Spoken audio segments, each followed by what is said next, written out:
마태복음 9장 14절부터 26절까지 한 절씩 교독하고 마지막 절은 같이 읽겠습니다. 제가 14절 먼저 읽겠습니다. 그때 요한의 제자들이 예수께 나와 이르되 우리와 바리새인들은 금식하는데 어찌하여 당신의 제자들은 금식하지 아니하나이까? 예수께서 그들에게 이르시되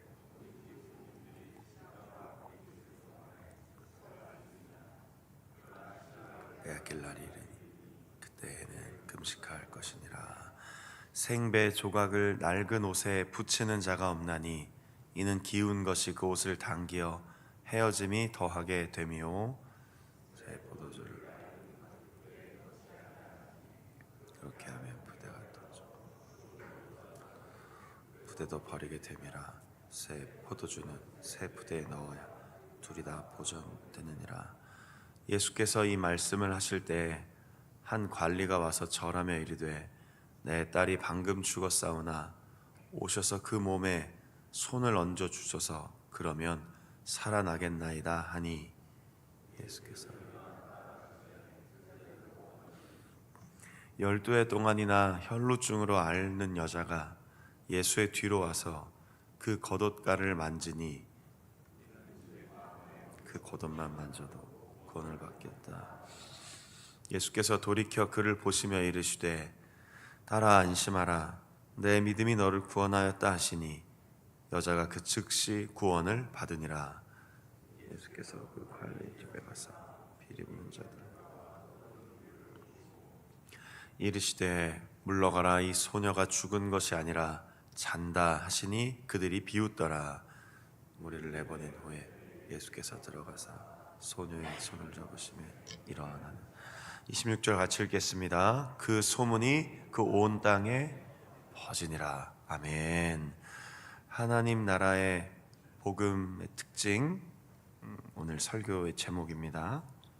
예수님께서 전하신 복음의 핵심은 하나님 나라입니다. 예수님의 메시지도 또 예수님의 치유의 사역도 그래서 질병에서 사람들을 회복시켜 주심 이 모두가 하나님 나라가 이 땅에 임하였다라는 것을 드러내는 강력한 증거였습니다. 그런데 오늘은 크게 두 가지 정도의 주제가 들어가 있습니다. 하나는 금식에 대한 논쟁이고 또 하나는 한 관리의 딸과 한 여인을 고쳐주신 이 두 가지 사건이 오늘 우리가 읽은 내용입니다. 금식에 대해서 언급하신 이유는요, 이 슬퍼하며 애통하는 것은 당시 그 유대 사회의 아주 대표적인 경건 행위입니다. 이 사람이 경건한가? 이 사람이 믿음이 얼마나 있는가라고 할 때 몇 가지 사람들이 따라가는 기준이 있었던 겁니다. 11조, 그리고 기도, 금식, 구제. 오늘 우리의 신앙생활과 크게 다르지는 않습니다. 자, 문제는 금식을 하지 말라는 뜻이 아니라 예수님은 이 금식보다 하나님 나라의 그 기쁨이 더하다라는 것을 말씀하고 싶었던 겁니다. 하나님 나라가 예수님을 통해 이 땅에 시작되었고 복음이 전파되고 가는 곳곳마다 예수님이 회복시켜 주시고 치유를 시켜 주시는 그때 유대인들은 여전히 왜 금식하지 않습니까? 라고 물어보니 예수님이 오늘 15절에서 17절까지 답변을 하신 겁니다. 아무리 좋은 것이어도 낡은 생각과 형식으로 하나님의 복음과 기쁨을 다 담을 수 없다. 그러니까 새 마음과 변화된 마음으로 하나님 나라를 봐라. 그리고 누려라. 이렇게 얘기를 하신 것이죠. 그래서 예수님이 비유를 하나 하시죠. 낡은 가죽 부대에 포도주를 담게 되면 결국 터져서 찢어지게 되니 새로운 가죽 부대에 포도주를 담는 것이 더 좋다라고 얘기하면서 이것은 조금 전에도 잠깐 설명한 것처럼 금식이 나쁘다라는 것이 아니고요. 지금까지 내려온 유대인들의 전통, 그 의식, 그 형태보다도 이제 하나님께서 열어주시는 그 기쁨의 나라를 좀 같이 누리며 바라보자라고 이야기를 하셨다는 겁니다. 자, 그러면서 이 금식의 논쟁 이후에 연결되는 사건이 이 두 가지 내용입니다. 뭐 마가복음이나 누가복음에도 다 이렇게 연결되어서, 특별히 오늘 18절에는 한 관리 이렇게 됐지만 다른 복음서에는 회당장 야이로의 딸이라고 이름도 등장합니다. 물론 20절에 나오는 12년 동안이나 혈루증으로 앓던, 그러니까 몸에서 계속 피가 나와서 고통받고 그래서 예수님께 나왔던 이 여인, 이 두 가지 사건이 항상 같이 나옵니다. 자, 그러면 조금 전에 말씀드린 것처럼 하나님 나라는 기쁨으로 살아가는 곳이다, 회복되는 곳이다.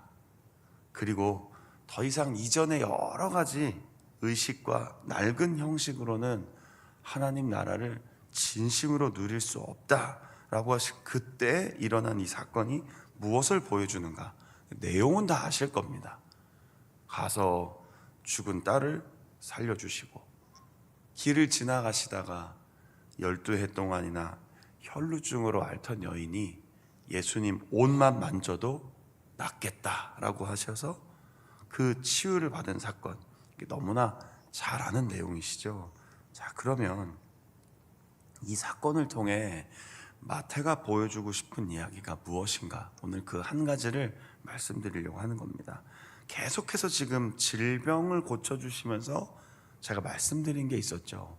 나병 환자, 중풍병, 그리고 열병, 다 어떤 관점으로 본다 그랬죠? 유대 사회에서 하나님의 저주, 심판, 혹은 귀신이 들렸다. 오늘 여기서 등장하는 12년 동안이나 몸에서 피가 멈추지 않는 것은 대표적인 부정함의 상징입니다. 레위기에 보면 몸에서 흐르는 것 중에 피가 멈추지 않는 것은 굉장히 부정한 것이었습니다. 그런데 잘 생각해 보면 이 부정하다라는 의미를 사람에게 대입시키기 시작하면 인격적인 사람을 어떻게 보기 시작하냐면 물건 취급하게 되는 것이죠. 물론 우리가 때로는 이렇게 더럽다라는 의미를 가질 수 있습니다. 뭐가 묻으면 더러워졌네, 그럼 씻으면 되는데, 이게 질병이 우리 몸을 영향을 줄 때 더럽다라고 하면 어떻게 되는 겁니까? 결국 그 사람을 진 밖으로 내쫓는 겁니다. 그 나병 환자를 그 마을에서 내쫓았던 것이죠. 물론 충분히 이해는 갑니다. 오늘 우리도 솔직히 격리나 마을에서 쫓겨나는 것은 아니지만 큰 질병에 들어가면 병원을 가지 않습니까? 그럼 사실은 어떤 의미에서 격리되는 것이 맞습니다. 자, 그렇다고 오늘날 우리가 너무 몸이 아프거나 요즘에도 계속 독감도 유행하고 있던데 그 사람들을 바라보면서, 혹시 아픈 분들을 바라보면서 어떻게 이야기하십니까? 부정하다라고 얘기하십니까? 아니잖아요. 얼마나 아프세요? 빨리 회복하세요. 기도할게요. 이렇게 하시잖아요. 그게 당연한 건데, 이 유대 사회는 왜 그렇게 되었는지 모르겠지만 율법을 그렇게 중요하게 여기고 금식도 그렇게 열심히 하고 구제도 그렇게 열심히 하면서 질병에 든 사람들에게 항상 어떤 관점을 주었냐면 부정하다라고 본 겁니다. 부정하다. 조금 더 세밀하게 말하면 더럽다라고 한 것이죠. 그런데 그 여인이 지나가다가 예수님을 만진 겁니다. 예수님이 여인을 손대어 고쳐주신 것도 아니고, 이 사건엔 이 여인이 예수님의 옷에 내 손을 닿기만 해도 내가 구원을 받겠다, 이 질병에서 구원을 받겠다라고 믿으며 된 겁니다. 자, 그럼 예수님이 어떻게 되는 겁니까? 당시의 문화 관점에서 의하면요, 예수님이 더러워진 거죠. 이해가 되시는 거죠? 더러워진 겁니다, 예수님이. 그런데 오히려 예수님을 만지니 더럽다고 여기던 질병에서 회복되는 겁니다. 자, 이 당시의 모든 질병은 다 전염된다고 믿었습니다. 그 다음에 나오는 사건도 마찬가지입니다. 한 관리가 와서 내 딸이 병들었습니다. 그렇게 시작하거든요, 보통 다른 복음서에. 근데 오늘은 죽었다라고 얘기합니다. 그러니까 여러 가지 시간상 마태는 조금 더 압축해서 요약해서 기록을 해놓은 겁니다. 원래 마가복음이나 누가복음 보면 내 딸이 지금 병들어 죽게 되었는데 빨리 와주십시오 하고 가다가 12해 동안 혈루증을 앓던 여인과 만나서 대화하고 멈춘 사이에 또 사람들이 와서 딸이 방금 전에 죽었으니 오실 필요가 없습니다 하는데 예수님이 가는 거죠. 자, 그럼 죽은 12살 소녀는 어떤 겁니까? 완전히 부정한 겁니다. 이 당시에 시체를 만지면 안 됩니다. 예수님이 만약에 랍비이고 혹시 제사장의 역할을 했다면 이렇게 가서 시체를 만지면 일주일 동안은 이 직무를 감당할 수도 없었습니다. 그 당시에 이 법입니다. 종교, 사회, 문화, 법상 병들어서 부정한 사람을 만지는 것도 안 되거니와 뭐 나병 환자든 중풍병이든 만지면 안 됩니다, 사실은. 그리고 더 나아가 죽은 아이를 만지는 것조차도 허용되지 않는데 예수님이 가서 어떻게 하십니까? 사람들이 이미 죽었기 때문에 뭐 음악 소리가 나오고 곡 소리가 나오고 그리고 이 아이는 죽은 것이 아니라 잠들어 있으니 내가 일으킬 것이다 했더니 비웃은 겁니다. 부정한 것을 만져서도 안 되고 그 죽음의 역사를 다 두려워하고 염려하고 도저히 어떻게 할 수 없다라고 하는 그 시대에 예수님이 어떻게 하십니까? 25절에 보니까 가서 소녀의 손을 잡아주십니다. 지금 새벽 기도 시간이라 좀 짧게 하느라 이게 좀 너무 막 전후 맥락도 다 자르고 설교를 좀 해서 죄송하긴 한데요. 이거 하나만 기억하시면 됩니다. 사람들은 부정함 속에서 헤어나올 수 없었습니다. 만지면 전염된다고 믿었습니다. 그래서 사람들을 더럽다고 하고 격리시키고 율법에 의해 최대한 할 수 있는 일이 그거였습니다. 그게 나쁘다고 얘기할 수는 없습니다. 왜냐하면 유대인들은 모세의 율법을 최선을 다해 지키려고 했던 것뿐입니다. 그러나 시대가 흘러 자신들이 도저히 이길 수 없으니 할 수 있는 건 뭡니까? 격리시키고 멀리하고 율법에 의해 부정하다고 하는 것뿐이었습니다. 그러나 예수님이 오셔서 어떤 일을 펼치십니까? 부정함을 깨끗하게 하시고요, 생명의 능력이 그 죄와 더러움을 이긴다는 것을 보여주셨다는 것이죠. 이게 하나님 나라입니다. 그럼 이것을 우리는 어떻게 적용을 해야 되겠습니까? 우리도 이미 그리스도 예수 안에서 생명의 복음을 받았잖아요. 그럼 우리는 이 땅에 나가서 그 복음의 능력을 전염시키는 사람으로 살아가야 하는 겁니다. 자, 표현을 전염이라고 일부러 표현했습니다. 영향력을 끼치는 것이죠. 가서 생명이 없는 곳에 생명을 전하는 겁니다. 우리가 생명이 아닙니다. 생명은 예수 그리스도이십니다. 그러나 그 예수 그리스도를 전할 때 예수님이 성령의 능력으로 역사하신다는 것을 믿으며 사는 것이죠. 사람을 부정하다고 여기고 더럽다고 여겼던 그 시대, 예수님께서 이 땅에 오셔서 그들을 만져주십니다. 고쳐주십니다. 이 얼마나 놀라운 은혜입니까? 우리는 가서 고쳐줄 수 없고 일으킬 수는 없지만 가서 그들에게 예수님이 누구인지는 전할 수 있다는 겁니다. 오늘 우리도 이번 한 주간도 그렇게 살아가시기를 소망합니다. 가서 복음을 전하는 겁니다. 그리고 그 부정한 삶 속에 생명의 능력을 전염시키는 겁니다. 가능하다라고 하는 거죠. 왜요? 능력의 예수님께서 역사해 주실 것이니까요. 그래서 우리는 치유와 회복과 능력을 구하며 날마다 주님 앞에 나아가는 것입니다. 오늘 이 새벽에 우리 찬양도 불렀죠. 주여 나의 병든 몸을 고쳐주십시오. 주님 나의 연약한 몸을 일으켜 주십시오.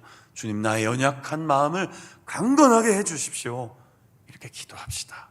그리고 우리 교회 안에 어렵고 힘들고 병들어서 고통받고 있는 분들에게 예수의 생명의 능력이 힘을 내요 역사하여 회복해 주시기를 기도합시다.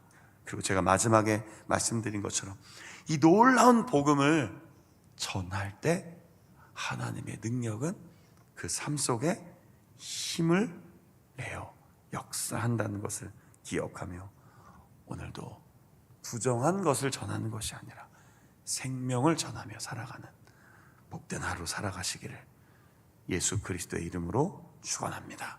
오늘 하루도 믿음으로 승리하시고, 특별히 눈이 많이 내렸는데 오고 가는 길 안전하게 조심해서 가시기를, 오늘 하루도 그렇게 믿음으로 승리하시기를 예수님의 이름으로 축복합니다. 아멘. 기도하겠습니다. 하나님, 그 나라가 예수님을 통해 시작됨을 마태는 하나하나의 사건을 통해 들려주었습니다. 낡은 형식이 아니라 새로운 마음으로, 어떤 하나를 잘 지켰다고 만족하는 것이 아니라 하나님 나라의 기쁨을 누리며 살아가라고 해주셨던 예수님의 말씀 기억합니다. 그리고 그 주님이 말씀을 전하시면서 매 순간순간 아프고 힘들고 병들고 당시 사람들이 부정하다, 하나님의 심판이다, 하나님의 저주를 받았다 했던 이들을 찾아가셔서 만져주시고 고쳐주셨던 것처럼 오늘 우리도 그렇게 성령의 능력으로 회복되기를 소망합니다. 우리의 몸, 우리의 마음, 우리의 삶의 현장에 하늘의 능력과 하나님의 말씀의 능력이 임하여서 하나님, 우리가 넘어지고 쓰러지고 연약한 채로 사는 것이 아니라 힘내고 강건하여져서 하나님 나라의 복음을 전할 수 있는 믿음의 사람들로 굳건히 서게 하여 주시옵소서. 무엇보다 생명의 능력을 전파할 때 우리의 삶의 현장과 일상이 날마다 새로워질 것을 믿습니다. 예수님의 능력 때문입니다. 그 주님의 능력을 붙잡고 복음 전하며 한 영혼 한 영혼, 한 사람 한 사람 잘 세워가는 우리 교회, 우리의 삶, 우리의 가정, 우리의 사역이 될 수 있도록 이 시간 힘과 능력을 부어 주옵소서. 무엇보다 하나님, 우리 자운교회 안에, 믿음의 가정들 안에 영육 간의 아픔과 힘든 문제와 상한 마음으로 고통당하고 있는 분들이 있다면 주여, 늘 우리가 기도할 때마다 응답하시고 힘 주시고 치료하시고 회복시켜 주옵소서. 마음의 눈물과 슬픔을 거두고 기쁨과 감사함으로 회복되어지는 우리 자원교회 모든 믿음의 공동체 성도님들 한 분 한 분의 삶이 되도록 이 시간 역사하여 주시옵소서. 이 새벽에 기도하며 하루를 시작합니다. 많은 눈이 내렸습니다. 오고 가는 길 지켜주시고 안전케 하시고, 특별히 이 나라 이 민족을 위해 수고하는 모든 지역의 국군 장병들, 주님 늘 힘 주셔서 사명 잘 감당하고 하나님을 위해, 나라를 위해 일할 수 있도록 인도하시며, 오늘도 우리의 일상과 삶과 부대와 직장과 일터에서 믿음으로 승리하는 복된 하루 되게 하여 주옵소서. 우리 주 예수 그리스도의 이름으로 감사하며 축복하며 기도드립니다. 아멘. 주기도문으로 마치겠습니다. 하늘에